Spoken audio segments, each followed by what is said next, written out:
In wrestling, there are massive triumphs and unbelievable tragedies, but no family has a story as insane as the Von Erichs. In Texas, these guys were basically kings, a dynasty of wrestling superstars led by their dad, Fritz Von Erich. The fans didn't just cheer for them, they were obsessed. It was like a religion. The center of this entire universe was the Dallas Sportatorium, a crazy, loud arena where the Von Erich boys were treated like actual gods. And out of all these brothers, one was set to be the biggest of them all. Not Kevin, the oldest, not Kerry, the super handsome one. It was David Von Erich. He was tougher, smarter, and bigger than anyone. They called him the Yellow Rose of Texas, and he was on a rocket ship straight to the top of the world. He was the chosen son of a wrestling empire, the Yellow Rose of Texas, and the one man everyone believed would become the world champion. At just 25 years old, David Von Erich was about to have it all. But in one night, in a hotel room in Tokyo, that dream didn't just die, it vanished in a cloud of mystery. For over 40 years, the official story has been a freak illness. But behind the scenes, wrestlers have whispered about a massive cover-up involving painkillers and a dark secret. This is the insane story of David Von Erich's death and the controversy that is still raging today. To show you how big of a deal David's death was, you have to understand world-class championship wrestling in the 80s. This wasn't just some wrestling show. It was a cultural explosion in Texas. Every week, it was an epic battle of good versus evil, and the heroes were always Fritz's sons. You had Kevin, the guy who would fly around the ring barefoot, Kerry, the modern-day warrior who looked like a superhero, and the youngest, Mike. But everyone in the business, including their own dad, knew the real future of the company was David. David Allen Adkisson was born on July 22, 1958. Wildly, he was named after his mom's brother who had just died from a brain tumor, a crazy dark foreshadowing for a family that would face unbelievable loss. Growing up, David wasn't just a wrestler. He was obsessed with raising horses and actually made a ton of money doing it. But the family business was wrestling, and David was built for it. The second he debuted in 1977, David was a superstar. The guy was huge. He was totally different from his brothers.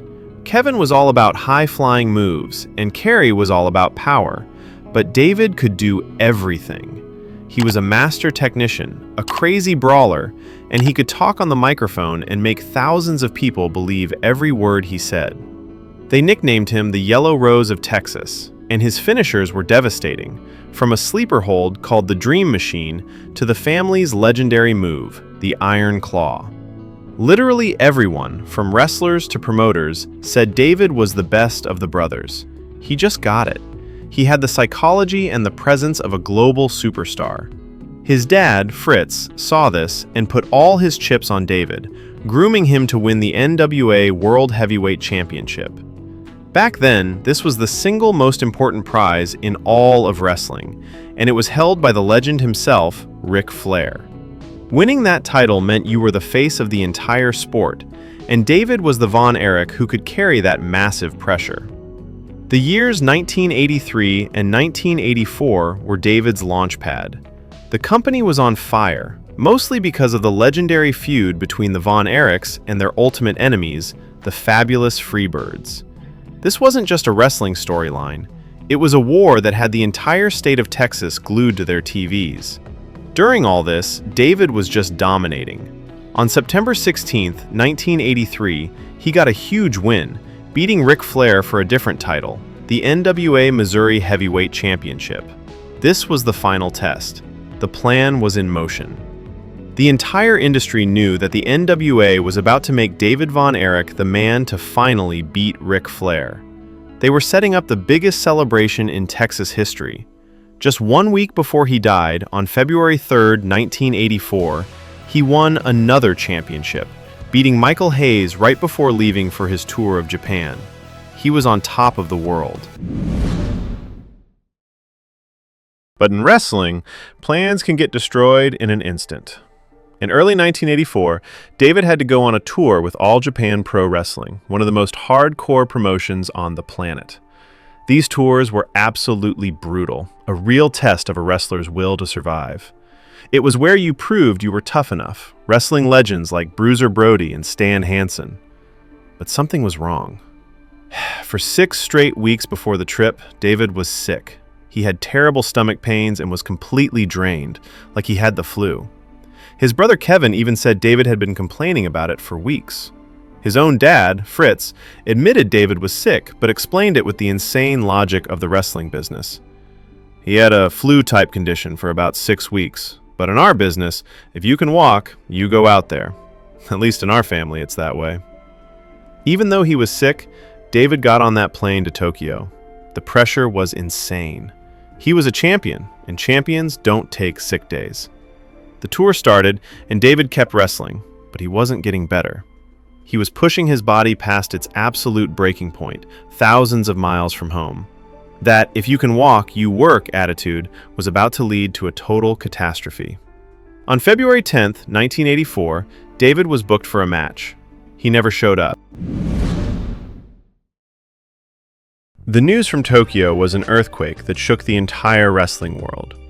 David Von Erich, the 25-year-old phenom who was days away from being crowned king, was dead. The first reports back to his family were a mess. Kevin Von Erich got a call at 4 a.m. and was told his brother died of a stroke. But over the next few hours, the official story started to form. A story that, to many, made no sense. Back in his Tokyo hotel, people got worried when David missed the bus to the arena. A referee went to check on him and found the Yellow Rose of Texas lifeless in his room. By most accounts, one of the first people to find him was his best friend, the legendary madman, Bruiser Brody. What Brody did next has become the biggest wrestling conspiracy theory of all time. The official cause of death, the one on all the documents from the U.S. Embassy and a second autopsy back in Dallas, was acute enteritis. This is a crazy inflammation of your intestine, usually from something like food poisoning. The symptoms, fever, pain, vomiting, can cause such extreme dehydration your heart literally just stops. The family believes this is what happened, that a sudden heart attack was caused by the illness. This seemed to explain the flu-like symptoms David had for weeks. The family, completely heartbroken, accepted this story. Fritz was destroyed by guilt, wondering if he should have forced David to stay home. Officially, the case was closed. 2 separate medical exams said the same thing. It was a tragic illness.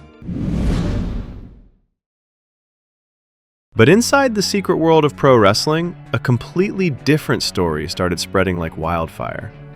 This story was whispered in locker rooms and later screamed from the pages of autobiographies. The rumor that won't die is that David Von Erich didn't die from an illness. He died from a drug overdose. The number one source for this is David's biggest rival, Ric Flair. In his book, Flair says what many believe, that Bruiser Brody found David's body, saw a bunch of painkillers, and flushed them all down the toilet before the police got there. He did it to protect David's name and the wrestling business. Other wrestlers, like Mick Foley, have also said they believe an overdose was the real cause. This story makes a scary amount of sense. In the 80s wrestling scene, drug use was everywhere. Painkillers were how you survived the insane physical punishment. An overdose was completely believable. And Bruiser Brody destroying the evidence? That fits his character perfectly, a loyal friend who played by his own rules. But other people who were there swear this is not what happened. Another wrestler on the tour, Bill Irwin, has always said drugs were not the cause of death. In interviews, Irwin has suggested a different tragedy, claiming David had bulimia and might have choked to death after a meal. So, what is the truth? Was it a freak illness? A painkiller overdose that a friend covered up? Or a horrible accident from an eating disorder? The 2 autopsies are strong evidence for the official story. It's possible David was taking painkillers for his symptoms, and Brody just freaked out and got rid of them to be safe. But because they never did a toxicology report, the dark rumors have never, ever gone away.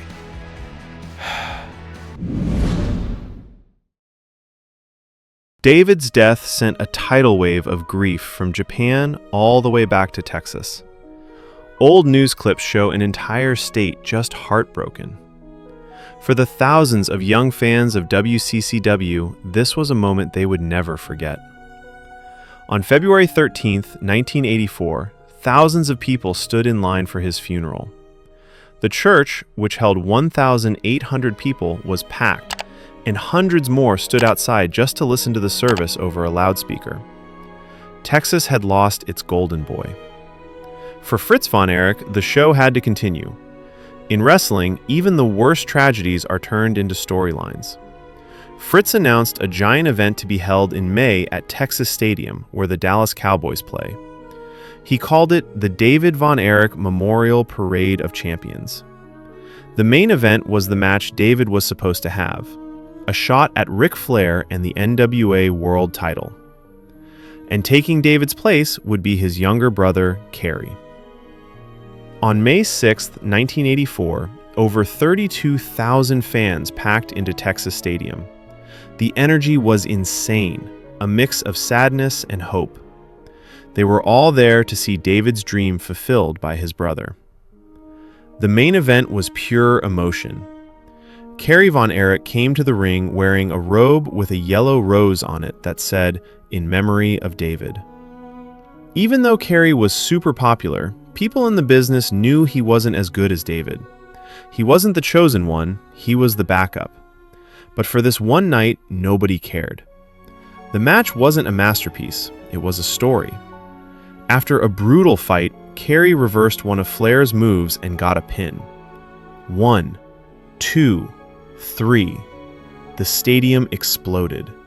Kerry Von Erich had won the World Championship for his brother. The ring filled with people, and his dad, Fritz, grabbed him in a huge hug in a moment of completely real, raw emotion. But this happy ending lasted for literally 18 days. The NWA didn't trust Kerry to be their champion. So on May 24, 1984, Kerry lost the title right back to Ric Flair in Japan. His championship reign was one of the shortest ever. Even worse, the pressure to be as good as David was a weight Kerry could never handle, and it led him down his own tragic path. David's death wasn't just the loss of a brother. It was the first domino in a chain reaction that would destroy an entire wrestling dynasty. The Von Erich story is one of the most incredible and tragic sagas in history. If you want us to investigate more of these insane wrestling legends and mysteries, smash that subscribe button. And I have to ask you, comment below with what you believe really happened to David Von Erich. Was it the official story, or the dark rumors of a cover-up? The legacy of David Von Erich is all about what could have been. He's forever 25 years old, right on the edge of becoming a global icon. If he had lived, would he have become the greatest NWA champion of all time? Legends like Ric Flair think so. Would he have saved his younger brothers, Mike, Chris, and Kerry, from the horrible tragedies that came next? David's death is seen as the beginning of the end for world-class championship wrestling and the start of the Von Erich curse. Losing their biggest star created a black hole that could never be filled. All that pressure fell onto his brothers, and they just couldn't handle it, leading to an unbelievable chain of events that saw Mike, Chris, and Kerry all die within 10 years. Whether it was a freak illness or a secret overdose, the end result is the same. A legendary career cut short and a family that spiraled into complete darkness. David Von Erich was the real deal. He was the total package. He was the anchor of his family and the future of an empire. He was, and will forever be, the Yellow Rose of Texas, the greatest champion who never got his crown.